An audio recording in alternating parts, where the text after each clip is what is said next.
À un moment donné, vous demandez, que faudrait-il pour que je sois tellement dans la plénitude? Vous comprenez si vous dites, que faudrait-il pour que je sois en couple? Ben, peut-être que vous allez rencontrer quelqu'un, ça va être l'horreur. Et oui, mais c'est pourquoi vous voulez être en couple? C'est pour être dans la plénitude, dans la joie, être rempli. Si vous alliez directement au but, qu'est-ce qui me permettrait d'être tellement rempli de joie, d'amour, de lumière, mais sans avoir d'intention derrière? Ben peut-être que vous allez avoir des grandes surprises. Peut-être que la conscience va vous envoyer au bout du monde, pour une raison ou une autre, ou tout simplement à côté de chez vous. Vous saisissez ça? C'est non plus de vivre avec les idées qu'on a dans la tête, de comment c'est d'être en couple, d'être heureux en relation, ou d'être parent, parce que tout ça, on peut l'agrandir, comment on est parent avec nos enfants, etc. Vous comprenez? C'est la même chose. Puisque tant qu'on n'est pas libéré de mémoire cellulaire, on ne fait que reproduire. Est-ce que vous êtes prêts et prêts à vous libérer de ces mémoires cellulaires? Alors, il y a plusieurs méthodes. Moi, j'ai fait plein de choses. J'ai fait le EPR, j'ai fait les constellations familiales. J'ai fait beaucoup de choses qui existent. Et comme je vous disais, depuis 2012, je fais beaucoup de choses, mais entre autres, je transmets la méthode Access Consciousness parce que pour moi, c'est un outil qui nous aide à aller plus vite pour libérer tout ce qui nous coince. Et bien entendu, ce n'est pas... Vous voyez, je ne suis pas en train de mettre un outil au-dessus de nous. Ce n'est pas un miracle. Il n'y a pas de miracle dans les outils. Le miracle, c'est vous. Si vous choisissez de transformer votre vie et d'en faire un festin de joie et d'abondance.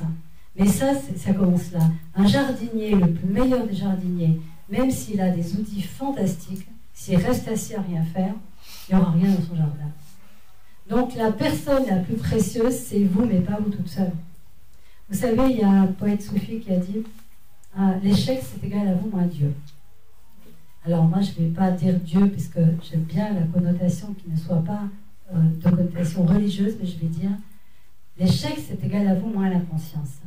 Ça veut dire que le succès, c'est égal à vous avec la conscience. C'est donner la main à la conscience. Et la conscience, c'est quoi? C'est l'univers vibratoire qui est autour de nous. C'est cette intuition et c'est ces choses qu'on fait naturellement, spontanément. On est tous, on baigne là-dedans, nous sommes ça. Et quand nous donnons la main à la conscience, c'est bien de demander quoi d'autre est possible maintenant, comment je peux changer cette situation qui est si difficile là, en ce moment dans mon couple, comment je peux tourner cette situation à mon avantage. Et au lieu de faire une conclusion de ce que je dois faire, partir ou pas partir, être capable de recevoir une information qui peut vous amener ailleurs dans une autre direction, dans quelque chose de complètement nouveau. Eh bien, cette méthode, elle est très simple. On vous apprend à poser des questions. On vous apprend à contourner le mental par des phrases un peu comme Mary Poppins, abracadabra, c'est presque ça. Voilà.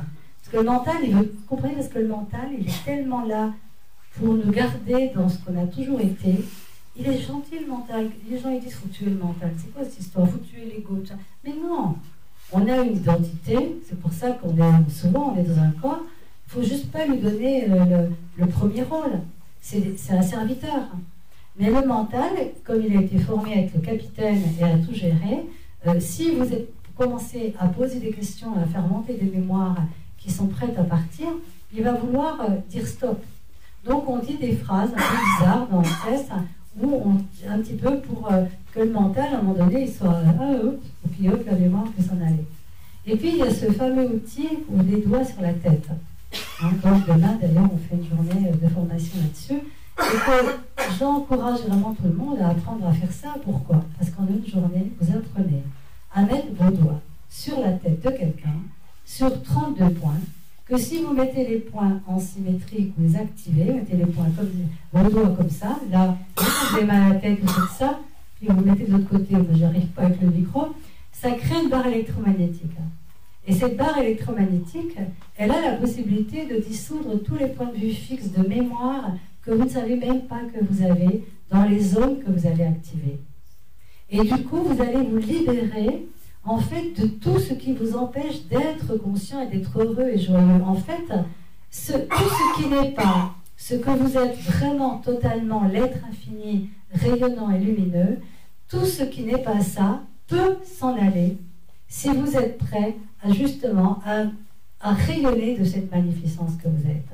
C'est très simple, il y a juste à poser les doigts et à rien à faire d'autre.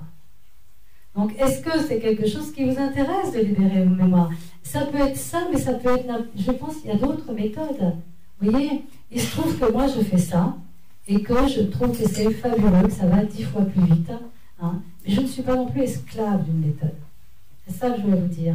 C'est que la seule véritable guidance en vous, c'est d'être capable de percevoir des informations.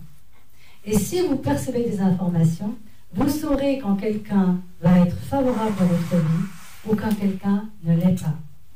Et à un moment donné, peut-être même que vous allez avoir des périodes de vie, comme la mienne en ce moment d'ailleurs, où vous n'avez pas envie d'être en relation. Parce que vous êtes bien en relation avec vous. Parce que le monde est votre relation.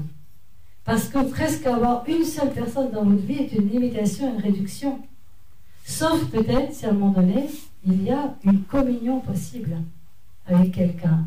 Et que cette communion, elle n'exclut pas les autres. Elle inclut tout le monde. Parce que la communion, elle inclut, elle n'exclut pas. Alors que la relation, aussi belle qu'elle soit, elle exclut d'une certaine façon les autres.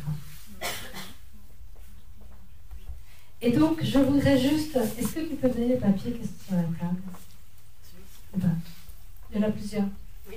Voilà, tu peux me donner tout ça. En fait, j'ai presque envie de dire... Moi, j'avais beaucoup de choses à dire parmi les liens, pour vous fatiguer quand même. Mais il y a juste une chose que je voudrais vous dire.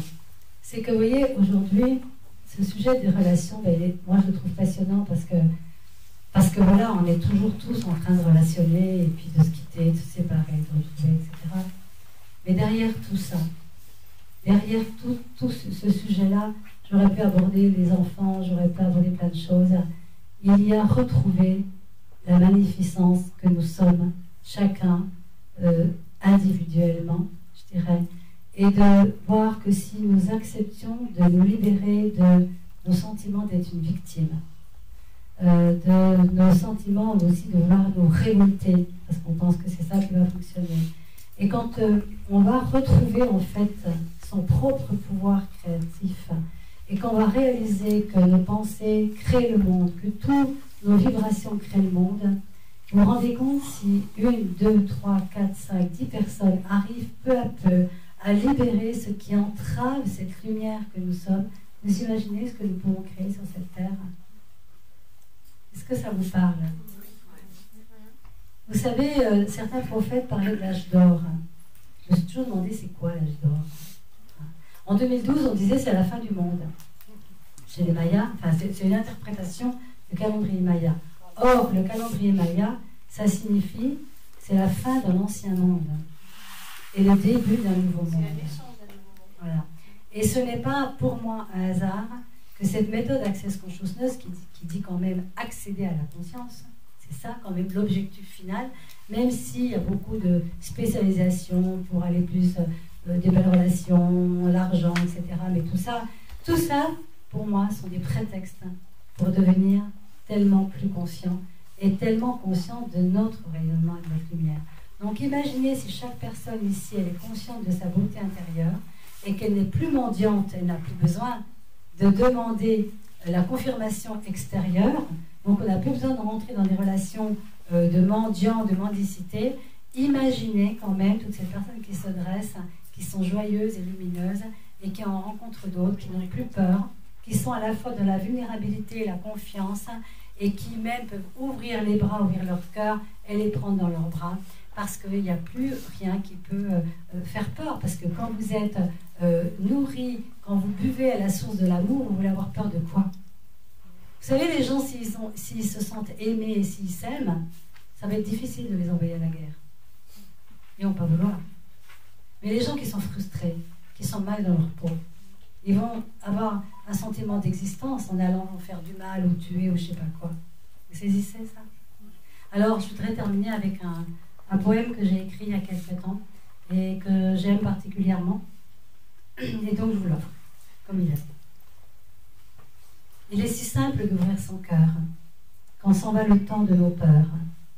En nettoyant peine et chagrin, on peut transformer son destin.